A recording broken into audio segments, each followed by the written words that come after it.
ਨਵਜੋਤ ਸਿੱਧੂ ਦੇ ਵੱਲ ਜੇਕਰ ਨਜ਼ਰ ਮਾਰੀਏ 2022 ਦੀਆਂ ਚੋਣਾਂ ਆਉਣ ਵਾਲੀਆਂ ਨੇ ਤੇ ਉਸ ਤੋਂ ਪਹਿਲਾਂ ਉਹਨਾਂ ਨੇ ਸਿਰਫ ਬੇਅਦਬੀ ਵਾਲਾ ਮੁੱਦਾ ਕਿਉਂ ਚੁੱਕਿਆ ਬਹਿਬਲ ਕਲਾਂ ਗੋਲੀकांड ਦੀ ਜਿਹੜੀ ਜਾਂਚ ਆ ਉਹ ਰੁਕ ਚੁੱਕੀ ਹੈ।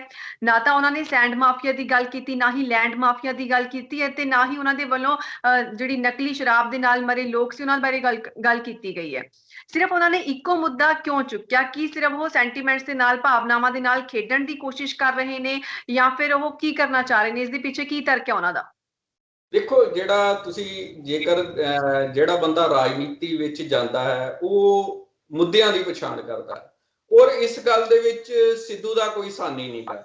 ਔਰ ਸਿੱਧੂ ਉਹੀ ਮੁੱਦੇ ਚੱਕ ਰਹੇ ਨੇ ਜਿਹਦੇ ਰਾਹੀਂ ਜਿਹੜੀ ਹੈ ਇੱਕ ਜਿਹੜਾ ਖਲਾਜ ਆ ਔਰ ਇੱਕ ਜਿਹੜੀ ਹੈ ਲੋਕਾਂ ਦੇ ਅੰਦਰ ਜਿਹੜੀ ਹੈ ਉਹ ਗੱਲ ਧੱਸ ਜਾਵੇ, ਉਸ ਮੁੱਦੇ ਨੂੰ ਉਹ ਚੁੱਕ ਰਹੇ ਨੇ। ਔਰ ਜਿਹੜੇ ਪੰਜਾਬ ਦੇ ਵਿੱਚ ਰਾਜਨੀਤੀ ਵਿੱਚ ਜਿਹੜੇ ਵੱਡੇ ਮੁੱਦੇ ਬਣਨਗੇ, ਨੰਬਰ 1 ਤੇ ਕਰੋਨਾ ਦਾ ਮੁੱਦਾ ਬਣੇਗਾ, ਸਿਹਤ ਸਹੂਲਤਾਂ ਦੀ ਕਮੀ। ਔਰ ਜਦੋਂ ਲੋਕਾਂ ਦੀ ਇੱਥੇ ਵੀ ਯੂਪੀ ਵਾਂਗ ਜਿਹੜੀਆਂ ਮੌਤਾਂ ਹੋ ਜਾਣਗੀਆਂ ਤਾਂ ਇਹ ਮੁੱਦਾ ਬਹੁਤ, ਕਰੋਨਾ ਦਾ ਮੁੱਦਾ ਬਹੁਤ ਵੱਡਾ ਬਣੇਗਾ, ਕਿਉਂਕਿ ਸਿਹਤ ਸਹੂਲਤਾਂ ਦੀ ਬਹੁਤ ਘਾਟਾਂ ਨੇ ਔਰ ਵੈਕਸੀਨ ਮਿਲ ਨਹੀਂ ਰਹੀ। ਔਰ ਕੇਂਦਰ ਸਰਕਾਰ ਵੀ ਜਿਹੜੀ ਹੈ ਉਹਦੀ ਵੀ ਪੰਜਾਬ ਸਰਕਾਰ ਨੂੰ ਬਹੁਤੀ ਜਿਹੜੀ ਹੈ ਉਹ ਸਿਹਤ ਸਹੂਲਤਾਂ ਪਹੁੰਚਾਈਆਂ ਨਹੀਂ ਜਾ ਰਹੀਆਂ। ਇਸ ਲਈ ਜਿਹੜਾ ਵੱਡਾ ਮੁੱਦਾ ਹੈ ਉਹ ਕਰੋਨਾ ਦਾ ਬਣੇਗਾ। ਦੂਜਾ ਮੁੱਦਾ ਖੇਤੀਬਾੜੀ, ਖੇਤੀ ਕਾਨੂੰਨਾਂ ਦਾ ਬਣੇਗਾ ਔਰ ਕਿਸਾਨ ਮਸਲਿਆਂ ਦਾ ਬਣੇਗਾ, ਕਿਉਂਕਿ ਆਤਮ ਹੱਤਿਆ ਵੀ ਕਿਸਾਨ ਬਹੁਤ ਕਰ ਰਹੇ। ਤੀਜਾ ਮੁੱਦਾ ਜਿਹੜਾ ਉਹ ਬਰਾਬਰ ਤੇ ਕਿਸਾਨ ਮੁੱਦੇ ਦੇ ਬਰਾਬਰ ਤੇ ਗੁਰੂ ਗ੍ਰੰਥ ਸਾਹਿਬ ਦੀ ਬੇਦਬੀ ਦਾ ਬਣੇਗਾ, ਕਿਉਂਕਿ ਇਹ ਬਹੁਤ ਹੀ ਜਿਹੜਾ ਹੈ ਭਾਵੁਕਤਾ ਵਾਲਾ ਮਸਲਾ ਹੈ, ਖਾਸ ਕਰਕੇ ਸਿੱਖਾਂ ਦੇ ਵਿੱਚ। ਕੋਈ ਵੀ ਸਿੱਖ ਜਿਹੜਾ ਇਹ ਬਰਦਾਸ਼ਤ ਨਹੀਂ ਕਰ ਸਕਦਾ ਕਿ ਗੁਰੂ ਗ੍ਰੰਥ ਸਾਹਿਬ ਦੀ ਬੇਦਬੀ ਹੋ ਜਾਏ। ਦੂਸਰਾ ਕਿ ਜਿਹੜੇ ਬੇਦਬੀ ਕਰਨ ਦਾ ਵਿਰੋਧ ਕਰ ਰਹੇ ਸਿੱਖ ਨੇ ਉਹਨਾਂ ਨੂੰ ਜਿਹੜਾ ਹੈ ਸ਼ਰੇਆਮ ਸ਼ਾਂਤਮਈ ਬੈਠੇ ਨੇ ਉਹਨਾਂ ਨੂੰ ਗੋਲੀਆਂ ਨਾਲ ਉਡਾ ਦਿੱਤਾ ਜਾਵੇ। ਔਰ ਬਹਿਬਲ ਕਲਾਂ ਗੋਲੀकांड ਦਾ ਇਨਸਾਫ ਨਾ ਬਾਦਲ ਦੇ ਰਾਜ 'ਚ ਮਿਲ ਸਕਿਆ ਨਾ ਕਾਂਗਰਸ ਦੇ ਰਾਜ 'ਚ ਮਿਲ ਸਕਿਆ। ਇਸ ਲਈ ਜਿਹੜਾ ਸਿੱਧੂ ਹੈ ਉਹ ਗੋਲੀकांड ਦਾ ਮੁੱਦਾ, ਗੁਰੂ ਗ੍ਰੰਥ ਸਾਹਿਬ ਦੀ ਬੇਦਬੀ ਦਾ ਮੁੱਦਾ ਤੇਜ਼ੀ ਨਾਲ ਉਠਾ ਰਹੇ ਨੇ। ਠੀਕ ਹੈ ਜੀ, ਤੁਸੀਂ ਗੱਲ ਕੀਤੀ ਇੱਥੇ ਸਿਹਤ ਸਹੂਲਤਾਂ ਨੂੰ ਲੈ ਕੇ, ਤਾਂ ਵੈਂਟੀਲੇਟਰ ਆਏ ਸੀ ਪੰਜਾਬ ਦੇ ਵਿੱਚ। ਜਦੋਂ ਫਰੀਦਕੋਟ ਦੇ ਵਿੱਚ ਵੈਂਟੀਲੇਟਰਸ ਆਉਂਦੇ ਨੇ PM ਕੇਅਰ ਫੰਡ ਤੋਂ ਉਹ ਭੇਜੇ ਜਾਂਦੇ ਨੇ ਤਾਂ ਉਹ ਸਾਰੇ ਦੇ ਸਾਰੇ, ਤਕਰੀਬਨ ਸਾਰੇ ਦੇ ਸਾਰੇ ਹੀ ਖਰਾਬ ਨਿਕਲਦੇ ਨੇ।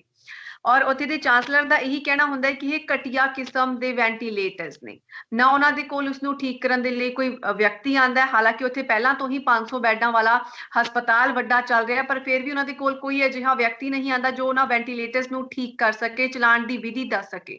ਇਸ ਨੂੰ ਕਿਵੇਂ ਦੇਖੋਗੇ? ਇੱਕ ਪਾਸੇ ਲੋਕ ਮਾਰ ਰਹੇ ਨੇ, ਦੂਸਰੇ ਪਾਸੇ ਜਦੋਂ ਵੈਂਟੀਲੇਟਰ ਭੇਜੇ ਜਾਂਦੇ ਨੇ ਤਾਂ ਉਹ ਵੀ ਖਰਾਬ। ਇਸ ਗੱਲ ਨੂੰ ਤੁਸੀਂ ਇਸ ਗੱਲ ਤੋਂ ਅੰਦਾਜ਼ਾ ਲਾ ਲਓ ਕਿ ਭਾਰਤ ਦਾ ਸਿਹਤ ਸਿਸਟਮ ਬੁਰੀ ਤਰ੍ਹਾਂ ਖਰਾਬ ਹੋ ਚੁੱਕਾ ਹੈ। ਔਰ ਜਿਹੜੀਆਂ ਖਬਰਾਂ ਬੜੀਆਂ ਡੇਂਜਰਸ ਕਿਸਮ ਦੀਆਂ ਆ ਰਹੀਆਂ ਨੇ ਕਿ ਗੰਗਾ ਜਮਨਾ ਦੇ ਵਿੱਚ ਲਾਸ਼ਾਂ ਬਹਿ ਰਹੀਆਂ ਨੇ। ਲਾਸ਼ਾਂ ਕੌਣ ਬਹਾ ਰਿਹਾ? ਉਹ ਜਿਹੜੇ ਨੇ ਸਰਕਾਰੀ ਹਸਪਤਾਲਾਂ ਵਾਲੇ ਜਿਹੜੇ ਨੇ ਐਂਬੂਲੈਂਸਾਂ ਦੇ ਵਿੱਚੋਂ ਬਹਾ ਰਹੇ ਨੇ। ਇਹੋ ਜਿਹੀਆਂ ਖਬਰਾਂ ਜਿਹੜੀਆਂ ਨਿਕਲ ਕੇ ਸਾਹਮਣੇ ਆ ਰਹੀਆਂ ਨੇ। ਔਰ ਏਸ਼ੀਅਨਟ ਪੱਤਰਿਕਾ ਜਿਹੜੀ ਅਮਰੀਕਾ ਤੋਂ ਛਪਦੀ ਹੈ, ਬਹੁਤ ਵੱਡੀ ਪੱਤਰਿਕਾ ਹੈ ਮੈਡੀਕਲ ਦੇ ਵਿੱਚ, ਔਰ ਉਹਦੇ ਵਿੱਚ ਇਹ ਗੱਲ ਕਹੀ ਹੈ ਕਿ 50,000 ਰੋਜ਼ਾਨਾ ਲੋਕਾਂ ਦੀ ਜਿਹੜੀ ਆ ਉਹ ਡੈਥ ਹੋ ਰਹੀ ਹੈ। ਇਹ ਕਿੱਥੋਂ ਤੱਕ ਠੀਕ ਹੈ? ਪਰ ਉਹ ਆਪਣਾ ਤਰਕ ਦਿੰਦਾ ਹੋਇਆ ਆਖਦਾ ਹੈ ਕਿ ਤੁਸੀਂ ਸ਼ਮਸ਼ਾਨ ਘਾਟਾਂ ਵਿੱਚ ਚਲ ਜਾਵੋ ਯੂਪੀ ਦੀਆਂ ਤੇ ਉਹਦੇ ਵਿੱਚ ਜਿਹੜੀਆਂ ਲੱਕੜਾਂ ਹੈ ਉਹ ਤੁਹਾਨੂੰ ਮਿਲਣਗੀਆਂ ਨਹੀਂ। ਲੱਕੜਾਂ ਦੀ ਸਮੱਸਿਆ ਬਹੁਤ ਜ਼ਿਆਦਾ ਹੋ ਗਈ ਹੈ। ਔਰ ਉਹਨਾਂ ਦੇ ਉੱਥੋਂ ਦੀਆਂ ਜਿਹੜੀਆਂ ਸੰਸਕਾਰ ਹੋਣ ਵਾਲੀਆਂ ਲਾਸ਼ਾਂ ਵੀ ਗਿਣ ਲਓ ਤੇ ਦੂਸਰਾ ਜਿਹੜੀਆਂ ਗੰਗਾ ਜਮਨਾ ਵਿੱਚ ਵਹਾਈਆਂ ਜਾ ਰਹੀਆਂ ਲਾਸ਼ਾਂ ਦੀ ਗਿਣਤੀ ਕਰ ਲਓ, ਤੁਹਾਨੂੰ ਆਪੇ ਹਿਸਾਬ ਕਿਤਾਬ ਪਤਾ ਲੱਗ ਜਾਏਗਾ ਕਿ ਇਹ 4,000 ਲਾਸ਼ਾਂ ਨਹੀਂ, ਇਹਨਾਂ ਦੀ ਗਿਣਤੀ ਬਹੁਤ ਵੱਡੀ ਹੋ ਸਕਦੀ ਹੈ। ਸੋ ਇਹ ਜਿਹੜੀ ਵਰਲਡ ਲੈਵਲ ਤੇ ਬਹੁਤ ਵੱਡੀ ਸਮੱਸਿਆ ਖੜੀ ਹੋ ਗਈ ਹੈ। ਇੰਗਲੈਂਡ ਦਾ ਗਾਰਡੀਅਨ ਪੇਪਰ ਇਹ ਤੇ ਵੱਡੀ ਸਾਰੀ ਸੰਪਾਦਕੀ ਲਿਖ ਚੁੱਕਾ ਹੈ ਔਰ ਇਹ ਇੱਕ ਵਿਸ਼ਵ ਦਾ ਇੱਕ ਵੱਡਾ ਮੁੱਦਾ ਬਣ ਚੁੱਕਾ ਹੈ। ਘੱਟੋ ਘੱਟ ਵਿਸ਼ਵ ਸਿਹਤ ਸੰਗਠਨ ਨੇ ਇਹ ਵੀ ਗੱਲ ਕਹਿ ਦਿੱਤੀ ਹੈ ਕਿ ਘੱਟੋ ਘੱਟ ਜਿਹੜੇ ਭਾਰਤ ਦੇ ਕਰੋਨਾ ਜਿਹੜਾ ਇੱਕ ਭਿਅੰਕਰ ਕਿਸਮ ਦਾ ਕਰੋਨਾ ਤੇ ਉਹਦੇ ਕਰਕੇ 40 ਦੇਸ਼ਾਂ ਦੇ ਵਿੱਚ ਪਹੁੰਚ ਚੁੱਕਾ ਹੈ। ਔਰ ਬਹੁਤ ਸਾਰੇ ਦੇਸ਼ਾਂ ਨੇ ਭਾਰਤ ਦੇ ਲੋਕਾਂ ਦੇ ਵੜਨ ਦੇ ਉੱਪਰ ਜਿਹੜੀ ਆ ਪਾਬੰਦੀ ਲਗਾ ਦਿੱਤੀ ਹੈ। ਬਹੁਤ ਵੱਡੀ ਸਮੱਸਿਆ ਹੈ। ਉਹਦੇ ਪਿੱਛੇ ਇਹ ਵੀ ਕਾਰਨ ਦੱਸਿਆ ਕਿ ਜਿਹੜੀਆਂ ਚੋਣਾਂ ਇਹਨਾਂ ਨੇ ਕਰਾਈਆਂ ਤੇ ਦੂਸਰਾ ਜਿਹੜਾ ਗੰਗਾ ਦੇ ਕਿਨਾਰੇ ਜਿਹੜਾ ਉਹ ਉਹਨਾਂ ਨੇ ਇਕੱਠ ਹੋਣ ਦੇ, ਧਾਰਮਿਕ ਇਕੱਠ ਹੋਣ ਦਿੱਤੇ ਨੇ। ਉਹਨੂੰ ਕੁੰਭ ਦਾ ਮੇਲਾ ਕਿਹਾ ਜਾਂਦਾ ਹੈ, ਜਿਹਦੇ ਕਰਕੇ ਕਰੋਨਾ ਵੱਖ-ਵੱਖ ਥਾਵਾਂ ਤੇ ਫੈਲਿਆ ਹੈ। ਇਹ ਜਿਹੜੀਆਂ ਗੱਲਾਂ ਜਿਹੜੀਆਂ ਕੁਐਸਚਨ ਮਾਰਕ ਕਰਦੀਆਂ ਨੇ ਸਾਡੀਆਂ ਸਿਹਤ ਸਹੂਲਤਾਂ ਤੇ ਸਿਹਤ ਸਮੱਸਿਆਵਾਂ ਤੇ ਕਿ ਕਰੋਨਾ ਵੱਧ ਫੈਲਣ ਦਾ ਕਾਰਨ ਕੀ ਹੈ।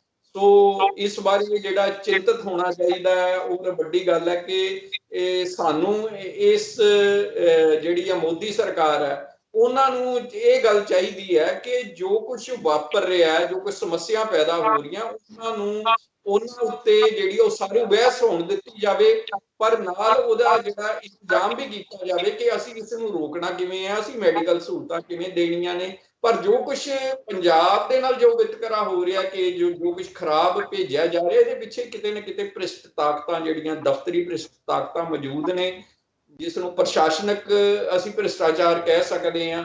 ਇਹਦੇ ਬਾਰੇ ਜਾਂਚ ਹੋਣੀ ਚਾਹੀਦੀ ਹੈ। ਜਿਨ੍ਹਾਂ ਨੇ ਇਹ ਕੰਮ ਕੀਤਾ ਉਹਨਾਂ ਨੂੰ ਸਜ਼ਾਵਾਂ ਮਿਲਣੀਆਂ ਚਾਹੀਦੀਆਂ ਨੇ ਕਾਨੂੰਨ ਦੇ ਅਨੁਸਾਰ, ਤਾਂ ਜੋ ਜਿਹੜਾ ਭ੍ਰਿਸ਼ਟ ਜਿਹੜਾ ਤਾਣਾ ਹੈ ਉਹ ਜੇਕਰ ਜਿੰਨਾ ਚਿਰ ਤੱਕ ਨਹੀਂ ਮੁੱਕੇਗਾ ਸਾਡੇ ਪ੍ਰਸ਼ਾਸਨ ਦੇ ਵਿੱਚ, ਉਹਨਾਂ ਚਿਰ ਤੱਕ ਸਾਡੀਆਂ ਸਿਹਤ ਸਹੂਲਤਾਂ ਜਾਂ ਹੋਰ ਜਿਹੜਾ ਦੇਸ਼ ਦਾ ਸਿਸਟਮ ਹੈ ਉਹ ਸੁਧਰ ਨਹੀਂ ਸਕੇ। ਜੀ ਬਿਲਕੁਲ। ਇਹ ਵੀ ਜਾਣਨਾ ਚਾਹਾਂਗੇ ਕਿ 12 ਵਿਰੋਧੀ ਪਾਰਟੀਆਂ ਵੱਡੀਆਂ ਪਾਰਟੀਆਂ ਨੇ, ਉਹਦੇ ਵਿੱਚ ਮਮਤਾ ਬੈਨਰਜੀ ਦਾ ਨਾਮ ਵੀ ਆਂਦਾ ਹੈ, ਫਾਰੂਕ ਅਬਦੁੱਲਾ ਦਾ ਨਾਮ ਵੀ ਆਂਦਾ ਹੈ, ਸੋਨੀਆ ਗਾਂਧੀ ਜੀ ਦਾ ਨਾਮ ਵੀ ਆਂਦਾ ਹੈ। ਇਹਨਾਂ ਸਾਰਿਆਂ ਦੇ ਵੱਲੋਂ ਇੱਕ ਚਿੱਠੀ ਲਿਖੀ ਗਈ ਦੇਸ਼ ਦੇ ਪ੍ਰਧਾਨ ਮੰਤਰੀ ਨੂੰ, ਜਿਸ ਦੇ ਵਿੱਚ ਇਹ ਕਿਹਾ ਗਿਆ ਕਿ ਉਹ ਸਾਰੀਆਂ ਵੈਕਸੀਨੇਸ਼ਨਸ ਨੂੰ ਫ੍ਰੀ ਕਰ ਦੇਣ ਅਤੇ ਬੇਰੋਜ਼ਗਾਰਾਂ ਨੂੰ 6000 ਰੁਪਇਆ ਮਹੀਨਾ ਵੀ ਦੇਣ, ਅਤੇ ਸਭ ਤੋਂ ਮੇਨ ਗੱਲ ਜਿਹੜੀ ਕਹੀ ਗਈ ਉਹ ਸੀ ਖੇਤੀ ਕਾਨੂੰਨ ਰੱਦ ਕਰਵਾਉਣ ਬਾਰੇ, ਤਾਂ ਕਿ ਸਾਰੇ ਕਿਸਾਨ ਵਾਪਸ ਜਾ ਸਕਣ ਅਤੇ ਅਨਾਜ ਉਗਾ ਸਕਣ।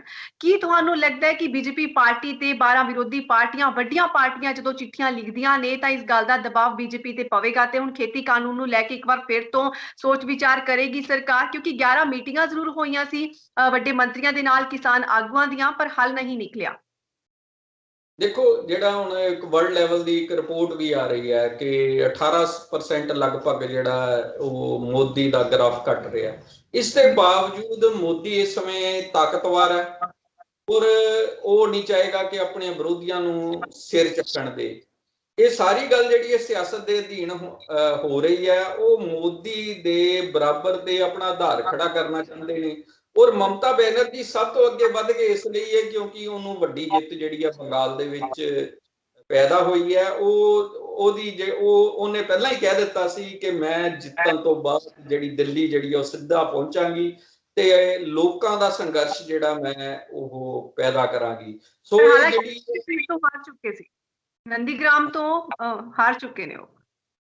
ਹਾਂਜੀ ਨੰਦੀਗ੍ਰਾਮ ਤੋਂ ਜ਼ਰੂਰ ਹਾਰੇ ਨੇ, ਪਰ ਉਹਦੇ ਨਾਲ ਕੋਈ ਬਹੁਤਾ ਉਹਦੇ ਤੇ ਫਰਕ ਨਹੀਂ ਪਿਆ ਕਿਉਂਕਿ ਉਹਦੀਆਂ ਸੀਟਾਂ ਦੀ ਗਿਣਤੀ ਨਹੀਂ ਘਟੀ ਔਰ ਉਹਦੀਆਂ ਸੀਟਾਂ ਕਾਫੀ ਨੇ। ਉਹਨੇ ਇੱਕ ਵੱਡਾ ਸੰਘਰਸ਼ ਲੜਿਆ, ਸੋ ਇਸ ਕਰਕੇ ਉਹ ਵੱਡੀ ਚੁਣੌਤੀ ਨੇ ਮੋਦੀ ਸਰਕਾਰ ਦੇ ਸਾਹਮਣੇ।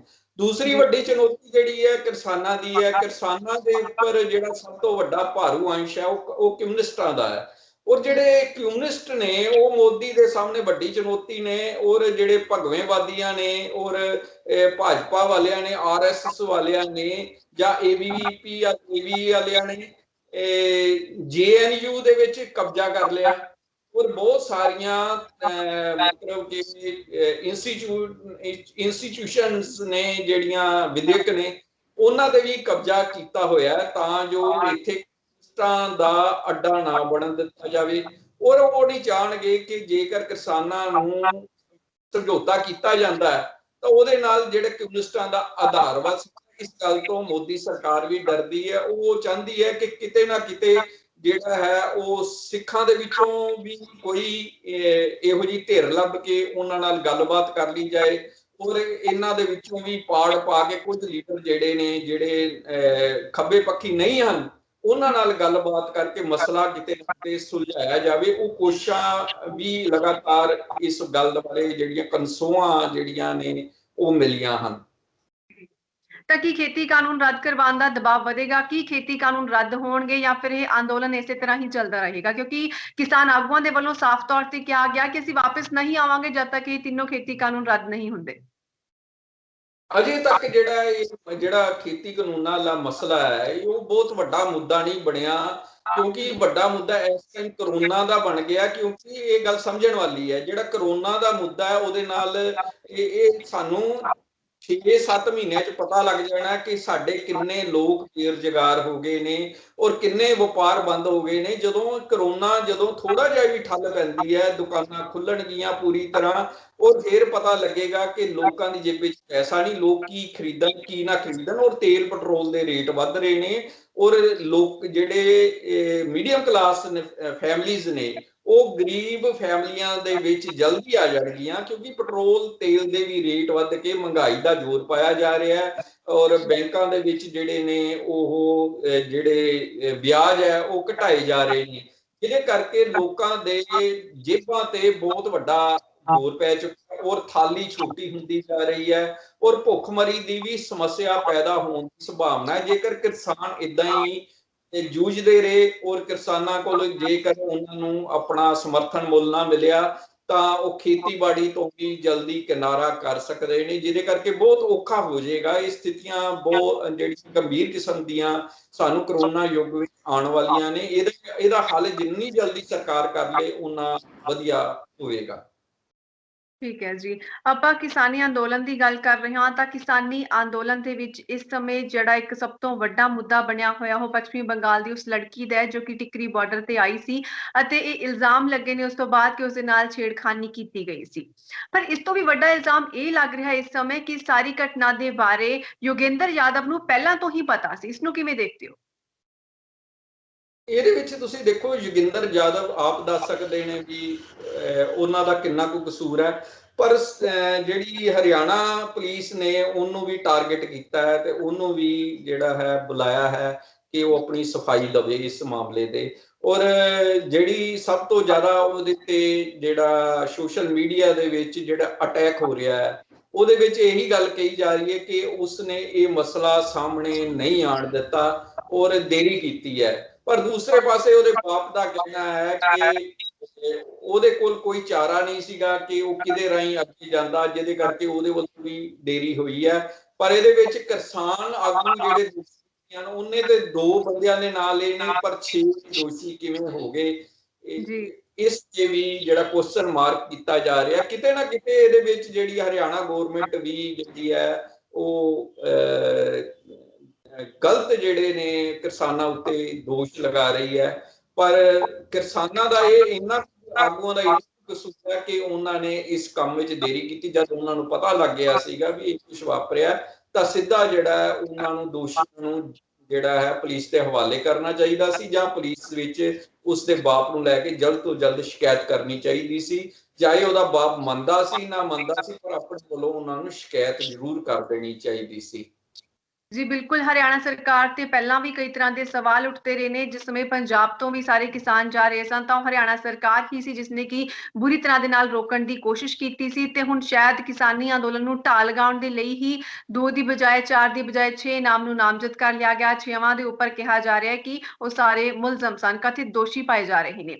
ਦੂਸਰੇ ਪਾਸੇ ਆਪਾਂ ਦੇਖੀਏ ਤਾਂ ਕਰੋਨਾ ਵਾਇਰਸ ਨੂੰ ਲੈ ਕੇ ਅਮਿਤਾਭ ਬੱਚਨ ਦੇ ਵੱਲੋਂ ਮਦਦ ਕੀਤੀ ਗਈ ਸੀ। 2 ਕਰੋੜ ਰੁਪਏ ਮਦਦ ਦੇ ਕੇ ਇਹ ਕਿਹਾ ਗਿਆ ਸੀ ਕਿ ਇਸ ਦੇ ਨਾਲ ਕਰੋਨਾ ਵਾਇਰਸ ਨਾਲ ਪੀੜਤ ਮਰੀਜ਼ਾਂ ਦੀ ਮਦਦ ਹੋਵੇਗੀ।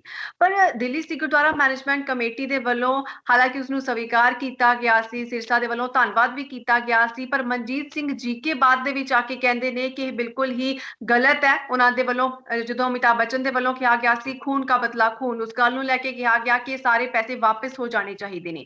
ਆਖਿਰਕਾਰ ਇਹ ਸਾਰਾ ਮਸਲਾ ਕੀ ਸੀ? ਕਿਉਂਕਿ ਪੰਜਾਬ ਦੀ ਬਹੁਤੀ ਜਨਤਾ ਨੂੰ, ਬਹੁਤੀ ਯੂਥ ਨੂੰ ਇਸ ਗੱਲਬਾਤ ਬਾਰੇ ਨਹੀਂ ਪਤਾ। ਪੂਰੀ ਡਿਟੇਲ ਦੇ ਵਿੱਚ ਇਹ ਜਾਣਨਾ ਚਾਹਾਂਗੇ ਕਿ ਆਖਿਰਕਾਰ ਇਹ ਸਾਰਾ ਮਸਲਾ ਕੀ ਸੀ ਤੇ ਹੁਣ ਕਿਉਂ ਆਵਾਜ਼ ਉੱਠੀ ਹੈ ਕਿ ਇਹਨਾਂ ਨੂੰ ਵਾਪਸ ਕੀਤਾ ਜਾਵੇ ਸਾਰੇ ਪੈਸਿਆਂ ਨੂੰ।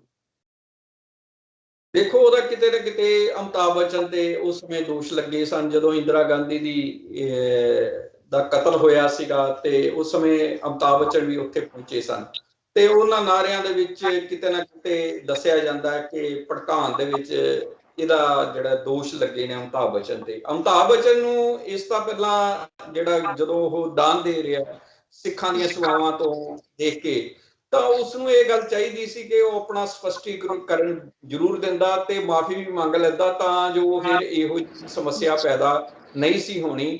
ਤੇ ਸਮੱਸਿਆ ਪੈਦਾ ਹੋਣ ਦਾ ਕਾਰਨ ਉਹਦੇ ਉੱਤੇ ਦੋਸ਼ ਨੇ, ਜਿਹਦੇ ਕਰਕੇ ਸਿੱਖ ਜਿਹੜੇ ਨੇ ਉਹ ਇਹਦੇ ਤੋਂ ਨਾਰਾਜ਼ ਨੇ ਅਮਿਤਾਭ ਬੱਚਨ।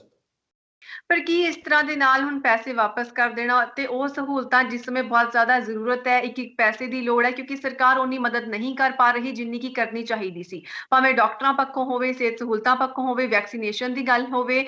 ਅਤੇ ਅਮਿਤਾਭ ਬੱਚਨ ਦਾ ਜੇਕਰ ਦੇਖਿਆ ਜਾਵੇ ਇਸ ਸਮੇਂ ਦੇ ਹਾਲਾਤ ਦੇਖੇ ਜਾਣ ਤਾਂ ਟਵਿੱਟਰ ਤੇ ਬਾਰ-ਬਾਰ ਉਹ ਇਹੀ ਲਿਖਦੇ ਨੇ ਕਿ ਭਾਰਤ ਦੀ ਮਦਦ ਕਰੋ। ਨਾ ਸਿਰਫ ਦੇਸ਼ ਵਾਸੀਆਂ ਤੋਂ ਸਗੋਂ ਵਿਦੇਸ਼ਾਂ ਤੋਂ ਵੀ ਉਹ ਭਾਰਤ ਦੇ ਲਈ ਮਦਦ ਮੰਗ ਰਹੇ ਨੇ। ਕੀ ਅਜਿਹੇ ਹਾਲਾਤ ਦੇ ਵਿੱਚ ਅੱਗੇ ਨਹੀਂ ਵਧਣਾ ਚਾਹੀਦਾ ਉਹਨਾਂ ਦੇ ਨਾਲ? ਦੇਖੋ, ਜਿਹੜਾ ਬੜਾ ਮਨੁੱਖੀ ਅਧਿਕਾਰਾਂ ਦਾ ਮਸਲਾ, ਜਿਹੜਾ ਬਹੁਤ ਵੱਡਾ ਮਸਲਾ ਹੈ। ਸੋ ਸਿੱਖ ਜਿਹੜਾ ਇਹ ਕਦੇ ਵੀ ਆਪਣੇ ਸਿਰ ਤੇ ਇਲਜ਼ਾਮ ਨਹੀਂ ਲਏਗਾ ਕਿ ਅਸੀਂ ਦੁਸ਼ਮਣ ਨੂੰ ਆਪਾਂ ਮਾਫ ਕਰ ਦਿੱਤਾ ਇਸ ਗੱਲ ਕਰਕੇ। ਔਰ ਜਿਹੜਾ ਅਮਿਤਾਭ ਬੱਚਨ ਦੀ ਜਿੱਥੋਂ ਤੱਕ ਗੱਲ ਹੈ, ਅਮਿਤਾਭ ਬੱਚਨ ਦਾ ਪੈਸਾ ਜਿਹੜਾ ਹੈ ਉਹ ਕੋਈ ਬਹੁਤੇ ਅਰਥ ਨਹੀਂ ਰੱਖਦਾ ਸਿੱਖ ਪੰਥ ਦੇ ਲਈ। ਉਹਦੇ ਪਿੱਛੇ ਕਾਰਨ ਇਹ ਹੈ ਕਿ ਗੁਰੂ ਸਾਹਿਬ ਨੇ ਜਿਹੜਾ ਸਿੱਖਾਂ ਨੂੰ ਇੱਕ ਪ੍ਰਥਾ ਬਖਸ਼ੀ ਹੈ, ਉਹ ਹੈ ਦਸਵੰਧ ਪ੍ਰਥਾ, ਕਿ ਹਰੇਕ ਸਿੱਖ ਆਪਣਾ 10ਵਾਂ ਹਿੱਸਾ ਲੋੜਵੰਦਾਂ ਦੇ ਲਈ ਭੇਟ ਕਰੇ। ਉਹ ਜਿਹੜਾ 10ਵਾਂ ਹਿੱਸਾ ਹੈ ਉਹ ਸਿੱਖ ਗੁਰਦੁਆਰਿਆਂ 'ਚ ਭੇਟ ਕਰਦਾ, ਤਾਂ ਜੋ ਅੜੇ ਥੋੜੇ ਲੋਕਾਂ ਦੇ ਲਈ ਜਾਂ ਜਿਹੜੇ ਲੋੜਵੰਦ ਲੋਕ ਨੇ, ਚਾਹੇ ਜਿਨ੍ਹਾਂ ਨੂੰ ਮੈਡੀਕਲ ਸਹੂਲਤਾਂ ਚਾਹੀਦੀਆਂ, ਉਹਨਾਂ ਨੂੰ ਭੇਟਾ ਦਿੱਤੀ ਜਾਵੇ। ਔਰ ਸਿੱਖਾਂ ਦਾ ਇੱਕ ਜਿਹੜਾ ਵਿਸ਼ੇਸ਼ ਜਿਹੜਾ ਦਸਵੰਧ ਹਿੱਸਾ ਹੈ, ਉਹਦੇ ਕਰਕੇ ਉਹ ਪੂਰੇ ਵਰਲਡ ਦੇ ਵਿੱਚ ਇਸ ਸਮੇਂ ਛਾ ਚੁੱਕੇ ਨੇ। ਔਰ ਉਹਨਾਂ ਦਾ ਇੱਕ ਵੱਡਾ ਨੈਟਵਰਕ ਹੈ, ਉਹ ਹੈ ਸੰਗਤ। ਔਰ ਸਾਰੀ ਸੰਗਤ ਇਹ ਚਾਹੁੰਦੀ ਹੈ ਕਿ ਆਪਣਾ 10ਵਾਂ ਹਿੱਸਾ ਜਿਹੜਾ ਗੁਰੂ ਸਾਹਿਬ ਸਾਨੂੰ ਹੁਕਮ ਕਰ ਗਏ ਨੇ ਕਿ ਆਪਣਾ 10ਵਾਂ ਹਿੱਸਾ ਗੁਰਦੁਆਰਿਆਂ 'ਚ ਦੇਣਾ ਹੈ ਔਰ ਲੋੜਵੰਦਾਂ ਨੂੰ ਦੇਣਾ ਹੈ। ਉਹਦੇ ਕਰਕੇ ਇਹ ਬਹੁਤ ਵੱਡੀ ਇੱਕ ਲਹਿਰ ਬਣ ਚੁੱਕੀ ਹੈ ਪੂਰੇ ਵਰਲਡ ਵਿੱਚ। ਜੇਕਰ ਅਮਿਤਾਭ ਬੱਚਨ ਨਹੀਂ ਦੇਗਾ, ਉਹ ਸਿੱਖ ਪੂਰੀ ਕਰ ਦੇਣਗੇ, ਕਿਉਂਕਿ ਸਿੱਖਾਂ ਵਿੱਚ ਬਹੁਤ ਅਮੀਰ ਫੈਮਲੀਆਂ ਨੇ। ਫਿਰ ਜਿਹੜੀ ਸੇਵਾਵਾਂ ਨੇ ਉਹਦੇ ਵਿੱਚ ਇੱਕ ਹਿੰਦੂ ਭਾਈਚਾਰਾ ਜਿਹੜਾ ਗੁਰੂ ਗ੍ਰੰਥ ਸਾਹਿਬ ਨੂੰ ਮੱਥਾ ਵੀ ਟੇਕਦਾ ਹੈ, ਉਹ ਗੁਰਦੁਆਰਿਆਂ 'ਚ ਵੀ ਜਾਂਦਾ, ਸੀਸਗੰਜ ਵੀ ਜਾਂਦਾ, ਹਰਿਮੰਦਰ ਸਾਹਿਬ ਵੀ ਜਾਂਦਾ। ਹਰਿਮੰਦਰ ਸਾਹਿਬ ਤੁਸੀਂ ਜਾ ਕੇ ਦੇਖੋਗੇ ਕਿ 60-65% ਦੀ ਗਿਣਤੀ ਜਿਹੜੀ ਹੈ ਉਹ ਹਿੰਦੂ ਭਾਈਚਾਰੇ ਦੀ ਹੁੰਦੀ ਹੈ, ਜਿਹੜਾ ਉੱਥੇ ਮੱਥਾ ਟੇਕਦਾ, ਆਪਣੀ ਦਸਵੰਧ ਭੇਟ ਕਰਦਾ। ਉਹਨਾਂ ਨੂੰ ਪਤਾ ਕਿ ਇਹ ਜਿਹੜੀ ਸਾਡੀ ਦਸਵੰਧ ਭੇਟ ਹੈ ਇਹ ਲੋਕ ਹਿੱਤ ਵਿੱਚ ਵਰਤੀ ਜਾਣੀ ਹੈ। ਇਸ ਗੱਲ ਦਾ ਜਿਹੜੀ ਮਕਬੂਲੀਅਤ ਹੈ ਉਹ ਸਿੱਖ ਧਰਮ ਦੇ ਹੱਕ ਵਿੱਚ ਜਾਂਦੀ ਹੈ, ਜਿਹਦੇ ਕਰਕੇ ਜਿਹੜੀ ਅਮਿਤਾਭ ਬੱਚਨ ਨੂੰ, ਜੇਕਰ ਉਹ ਸੱਚੇ ਸੁੱਚੇ ਨੇ, ਤਾਂ ਉਹਨਾਂ ਨੂੰ ਆਪਣਾ ਸਪਸ਼ਟੀਕਰਨ ਜ਼ਰੂਰ ਦੇ ਦੇਣਾ ਚਾਹੀਦਾ ਹੈ। ਤੇ ਫਿਰ ਉਸ ਤੋਂ ਬਾਅਦ ਜਿਹੜੀ ਹੈ ਮਾਇਆ ਤੇ ਜੇ ਉਹ ਮਾਇਆ ਵੀ ਭੇਟ ਕਰਦੇ ਨੇ, ਫਿਰ ਸਾਨੂੰ ਕਿੰਤੂ ਪਰੰਤੂ ਨਹੀਂ ਕਰਨਾ। ਬਿਲਕੁਲ। ਬਲਵਿੰਦਰਪਾਲ ਜੀ, ਤੁਸੀਂ ਸਾਡੇ ਸ਼ੋਅ ਦੇ ਵਿੱਚ ਆਏ, ਸਾਰੀ ਵਡਮੁੱਲੀ ਜਾਣਕਾਰੀ ਸਾਡੇ ਨਾਲ ਸਾਂਝੀ ਕੀਤੀ, ਆਪਣਾ ਕੀਮਤੀ ਸਮਾਂ ਦਿੱਤਾ, ਇਸ ਸਭ ਦੇ ਲਈ ਬਹੁਤ ਬਹੁਤ ਧੰਨਵਾਦ।